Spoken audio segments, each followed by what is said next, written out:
এই তলোয়ারটা বিধর্মীর। এইবার বিধর্মী বলেন তো খুশি না বেজার? আলী রাদিয়াল্লাহু তাআলা আনহু তলোয়ারটা নিজের কিন্তু পেলেন না, খ্রিস্টান পাইল। খ্রিস্টান হাসি মুখে সবাই চলে গিয়েছে। আলী রাদিয়াল্লাহু তাআলা আনহুর সামনে সবাই চলে আসলেন, বিচারপতিও চলে আসলেন। বিচারপতি বললেন, হুজুর ক্ষমার দৃষ্টিকে দেখবেন, আমি আদালতের চেয়ারে বসেছি, আপনি আমাকে বসাইছেন, কিন্তু ন্যায় অন্যায় বলে কথা আছে। আপনার আদর্শ আমার নবীর আদর্শ, সত্য যেই দিকে সেদিকে যাবে। যদিও আপনি সত্য গো, কিন্তু আপনার কোনো প্রমাণ নাই। প্রমাণ না থাকার কারণে আমি বিধর্মীর দিকে রায় দিতেছি। আলী রাদিয়াল্লাহু তাআলা আনহু বললেন, সমস্যা নাই, আমার আল্লাহ দেখছে। আমি আমার আল্লাহ রাব্বুল আলামিনকে ভরসা করে, আমার নবীকে মহব্বত করে, আমার নবীজির আদর্শ মেনে চলি। ও বিচারপতি, কোনো সমস্যা নাই, তোমার প্রতি আমি নারাজ নাই রে, তুমি চলে যাও। ওর দুনিয়ার মানুষ সবাই শুনো রে, আমি কোনো বেজার না, আমি বিচারে সন্তুষ্ট। সবাই বলতেছে, হুজুর আমরা এই বিচারটা মানতে পারলাম না, কিন্তু কিছু করার নাই, সত্য তো এদিকে, আপনার কোনো সাক্ষী নাই।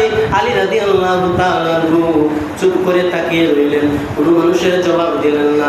আল্লাহ রাব্বুল আলামিন কুরআনুল কারীমের মধ্যে তো বলেছেন, মাইয়ুতির রাসূলা ফাকাদ আতাল্লাহ, যে আমার হাবিবের অনুসরণ করে আমি আল্লাহর অনুসরণ করা হয়।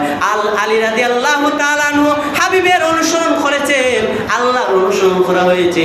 আল্লাহ রাব্বুল আলামিন আল্লাহর নবী একটি হাদিসের মধ্যে বলেছেন, আস-সিদকু ইউনজি ওয়াল কিযবু ইউহলিক, সত্য মুক্তি দেয়, মিথ্যা ধ্বংস করে। সত্যের পথে আল্লাহ থাকেন, সত্যের পথে রাসূল থাকেন। এইবার আলী রাদিয়াল্লাহু তাআলা চুপ করে বসে আছেন। এই খ্রিস্টান ব্যক্তি হেসে হেসে যাইতেছে। আল্লাহর কি কুদরত! ওই খ্রিস্টানের মনের মধ্যে প্রশ্ন জাগাইলেন, যেই আলীর ক্ষমতা ছিল, ক্ষমতা চাইলে তিনি খাটাইতে পারতেন কি পারতেন না? পারতেন না? বিধর্মী মনে মনে চিন্তা করলো, বুঝলাম না বিষয়টা। এই আলী এই বিচারপতিকে বেতন দেয়, আবার ওই বিচারপতি আলীর বিরুদ্ধে বিচারটা দিয়ে দিল, বুঝলাম না বিষয়টা। বিধর্মী এই চিন্তা করে, হয় না রে, আমি আসলে কাজটা ঠিক করছি না। যখন কোনো মানুষ অন্যায় করে, তার যদি ঈমান থাকে, তার মনের মধ্যে যদি ইনসাফ থাকে, ইনসাফ এবং ঈমান থাকলে, ঈমান এবং ইনসাফের পাওয়ারে হে যদিও অন্যায়টা প্রশ্রয় দেয়, অন্যায় প্রশ্রয় দেওয়ার পরে হে কিন্তু মনে মনে একবার ভাবে। আমরার মধ্যে এমন স্বভাব আসে, অন্যায় যখন আমরা করে ফেলি, আমরা বিচারের মধ্যে অন্যায় করে ফেলি, কিন্তু ঘরের মধ্যে মনে মনে প্রশ্ন জাগে, ইস আজকে যেন বিচারের রায়টা দিলাম এই মহিলার বিরুদ্ধে, এই ছেলের বিরুদ্ধে, আসলে ঠিক হয়েছে না, আসলে মনে হয় ছেলেটা চুরি করছে না, আসলে মনে হয় ছেলেটা অপরাধী না। এমন চিন্তা ভাবনা যাদের আছে, তাদের মনের মধ্যে ঈমান থাকে, ইনসাফে তাদেরকে প্রশ্ন জাগায়, না রে আসলে কাজটা আমি ঠিক করছি না, আমি হুজুরের সাথে এইভাবে কথা বলাটা ঠিক হয়েছে না, আমি হুজুরের সাথে এইভাবে আচরণ করাটা ঠিক হয়েছে না, আমি হুজুরের সাথে এইভাবে কথা বলার কথা ছিল, এইভাবে একটা প্রশ্ন লাগে। তখন বিধর্মী চিন্তা করলো, না রে আসলে কাজটা ঠিক করছি না।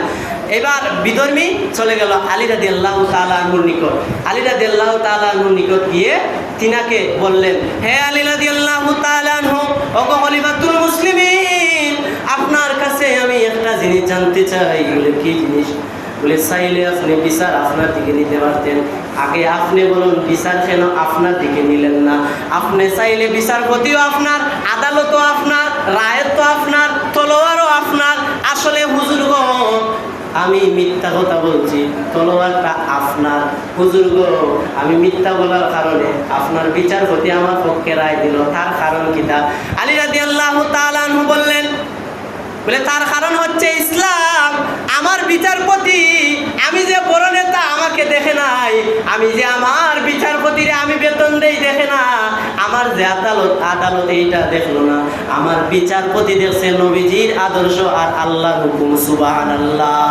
আর আমরা এইটাও শিক্ষা, ইসলামের মধ্যে এই শিক্ষা আছে, নেতা বড়ই যতই হোক, নেতাও যদি দোষ করে নেতার পক্ষে বিচার দিতে হবে না, নেতার বিপক্ষে চলে গেলে বিপক্ষে দিতে হবে।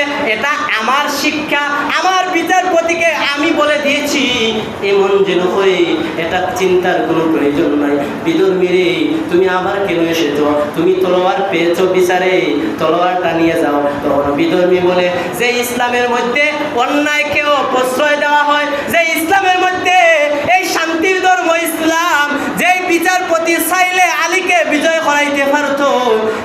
আলীকে বিজয় করাইল না, এই বিজয় না করাইয়া পরাজিত করাইছে। রাসূলের আদর্শ মানিয়া যেই আলীকে খলিফাতুল মুসলিমিন, যেই আলীর সম্মান গিয়েছে, আলী রাদিয়াল্লাহু তাআলা আনহু বলেন এটা চিন্তার কোনো প্রয়োজন নাই, এটা ইসলামের শিক্ষা। তখন ওই বিধর্মী বলো গো খলিফাতুল মুসলিমিন, আর আমারে দেরি করাইবেন না, আমাকে মাফ করে দিন, আমি মিথ্যা কথা বলেছিলাম, এই তলোয়ারটা আপনার, সিফিনের যুদ্ধে যখন আপনি গিয়েছিলেন তলোয়ারটা আপনার হাত থেকে পড়ে গিয়েছিল, আপনার পিছনে আমি ছিলাম, তখন আমি সাথে সাথে এই সিফিনের যুদ্ধ থেকে এই তলোয়ারটা নিয়েছি, হুজুর আমাকে ক্ষমা করবেন, এই নেন আপনার তলোয়ার। আর এই মুহূর্তে আমাকে এই সত্যের পথের প্রতীক বানিয়ে আমাকে পরিয়ে দেন লা ইলাহা ইল্লাল্লাহু মুহাম্মাদুর রাসূলুল্লাহ সাল্লাল্লাহু আলাইহি ওয়াসাল্লাম। আলী